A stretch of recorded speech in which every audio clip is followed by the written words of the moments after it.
Wait minute programme వీక్షించడానికి ఆన్లైన్కి వచ్చినటువంటి మీకు ప్రభు పేట శుభములు కలుగును గాక.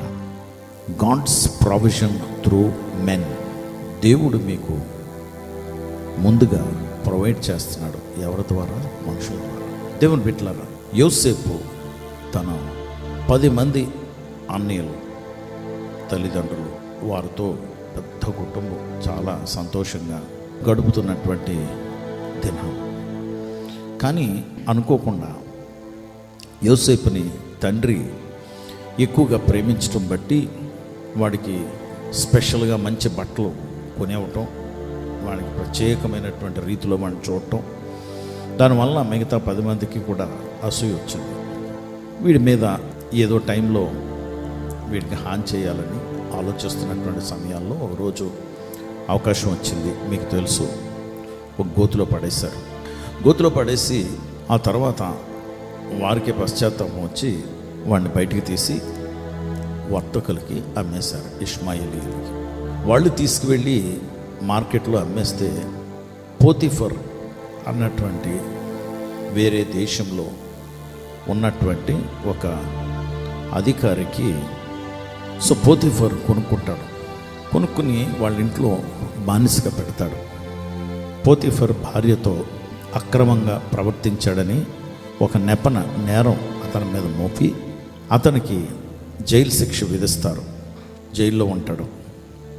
అనుకోకుండా కొన్ని పరిస్థితుల ప్రభావమును బట్టి జైలు నుండి రాజుగారి ఎదుట తనని తీసుకొస్తారు. రాజుగారికి వచ్చినటువంటి కళలకి అర్థాలు చెప్పి అర్థాలను వర్ణిస్తూ ఎలాగా వచ్చే సమస్యని, దేశాన్ని ఎదుర్కోవలసినటువంటి సమస్యని ఎలాగా దాన్ని పరిష్కరించాలి అని సొల్యూషన్ చెప్తాడు. అయితే నీకన్నా జ్ఞానం ఉన్నవాళ్ళు ఎవరో లేరు బాబు, నువ్వే దీన్ని సూపర్వైజ్ చేయని ఆ దేశానికి, ఐగుప్తు దేశానికి యోసేపుని ప్రధానమంత్రిగా చేసేస్తారు. ప్రపంచం అంతా కూడా కరువు వస్తుంది. ఆ కరువును బట్టి అన్నయ్యలు ఆహార గింజలు కొనుక్కోవడానికని ఐగుప్తు దేశానికి వస్తారు. వారు ఎక్కడ ఉంటున్నారంటే కానాన్ దేశంలో ఉంటున్నారు. వచ్చినటువంటి వారిని వెంటనే గుర్తిస్తాడు యోసేపు. ఇప్పుడు పెద్దవాడయ్యాడు, ప్రధానమంత్రి అయిపోయాడు. వాడి చరిత్ర ఎప్పుడో ముగిసిపోయింది అనుకున్నారు అన్నయ్యలు. తండ్రి కూడా అతను చనిపోయాడని చెప్పి అనుకున్నాడు. అయితే ఇప్పుడు ఈ 10 మంది, ఒకడిని చిన్నోడు తర్వాత పుడతాడంటే 12వ వాడు, యోసేపు 11వ వాడు కదా. ఈ 10 మంది వచ్చి ప్రధానమంత్రి ఎదురుగా కనబడి సాగిలపడి నడుము వంచి దండాలు పెడతారు. అప్పుడు కొంత గుర్తించనటువంటి పరిస్థితులు వస్తాయి. తను ఎవరో ఏంటో చెప్పకుండా కొన్ని విషయాలు జరుగుతాయి. ఆ తర్వాత తను ఎవరో తన్ను తాను ఆవిష్కరించుకుంటాడు, తెలియచేస్తాడు. ఆదికాండం 45వ అధ్యాయము 5వ వచనంలో యోసేపు చెప్తున్న మాట ఏంటంటే, మీరు నన్ను హాని చేయాలని మీరు అనుకున్నారు, చేశారు. కానీ దేవుడు మీరు అనుకున్నట్లు కాక వాటిని మేలుకరంగా తెప్పి నన్ను ఇదిగో ప్రధానమంత్రిగా చేశారు అని చెప్పి తను చెప్తూ, మీకు ఆకలి తీర్చడానికని, మీకు భోజనం పెట్టే స్థితిలో దేవుడు నన్ను ఉంచాలని ముందుగా నిర్ణయించి నన్ను ఇదిగో ఈ స్థానంలో పెట్టాడు. కనుక మీరు హానిగా అనుకున్నవి మీకు మేలుగానే జరగటానికని దేవుడు అసాధారణమైనటువంటి మార్పు కలుగజేశాడు అని ఆదికాండం 45వ అధ్యాయము 5, 7వ వచనము, 11వ వచనంలో చెప్తాడు. ఇంకొక 5 సంవత్సరాలు ఉన్నాయి ఈ కరువు అంతా పోవటానికి. కనుక ఈ 5 సంవత్సరాలు కూడా మీరు ఆ దేశంలోనే ఉండి నివాసం ఉంటే మీరు భోజనం లేక నశించిపోతారు. కనుక ఇక్కడికి వచ్చేయండి, మంచి స్థలము రాజుగారిని అడిగి నేను ఇప్పిస్తాను అని చెప్పి మంచి స్థలం ఇప్పిస్తాడు.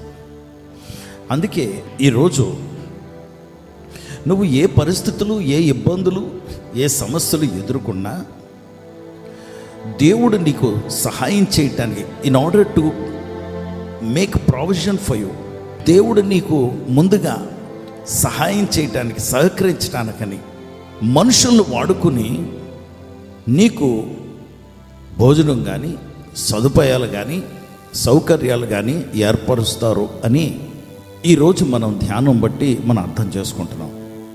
No matter where you are and what you are doing, ఎక్కడ ఉన్నా, నువ్వు ఏ పరిస్థితుల్లో ఉన్నా, నువ్వు ఇబ్బందులు ఎదుర్కొంటున్నావా, డోంట్ వరీ.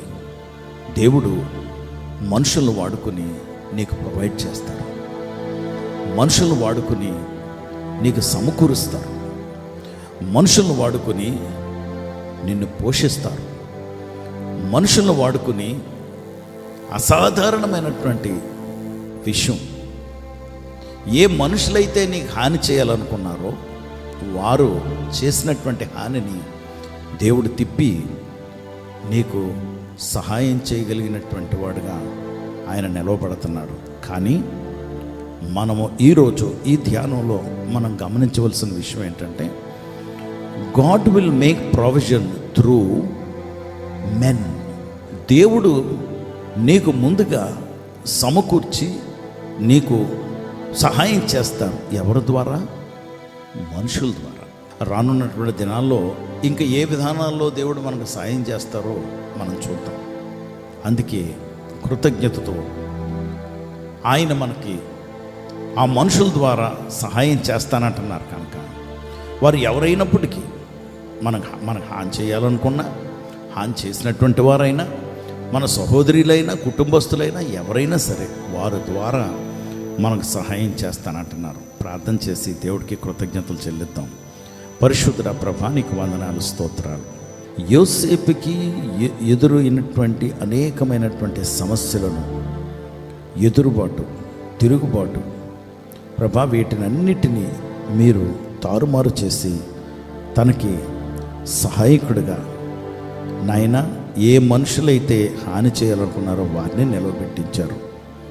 అందుకే నీ లేఖనాల్లో రాయబడిన మాట, నిన్ను ప్రేమించే వారికి, నీ సంకల్పం చొప్పున పిలువబడిన వారికి సమస్తము సమకూడి వారు మేలుకై జరుగుచున్నవి. రోమీలకు రాసిన పత్రిక 8వ అధ్యాయం 28వ వచనంలో మీరు సెలవిచ్చిన మాట. ఆ మాటని నీ బిడ్డలు నాకు వినికిడిలో నెరవేర్చబడునుగాక. నీ కొరకు మమ్మల్ని ఆయుక్తపరచుకోండి, బలపరచండి. నువ్వు సహాయం మనుషుల ద్వారా నీవు పంపిస్తున్నావు కనుక కృతజ్ఞతతో నీకు వందనాలు చెల్లిస్తూ మా ప్రభువు రక్షకుడు యేసుక్రీస్తు వారి నామములో ప్రార్థించి వేడుకొంచున్నాం తండ్రి. ఆమేన్.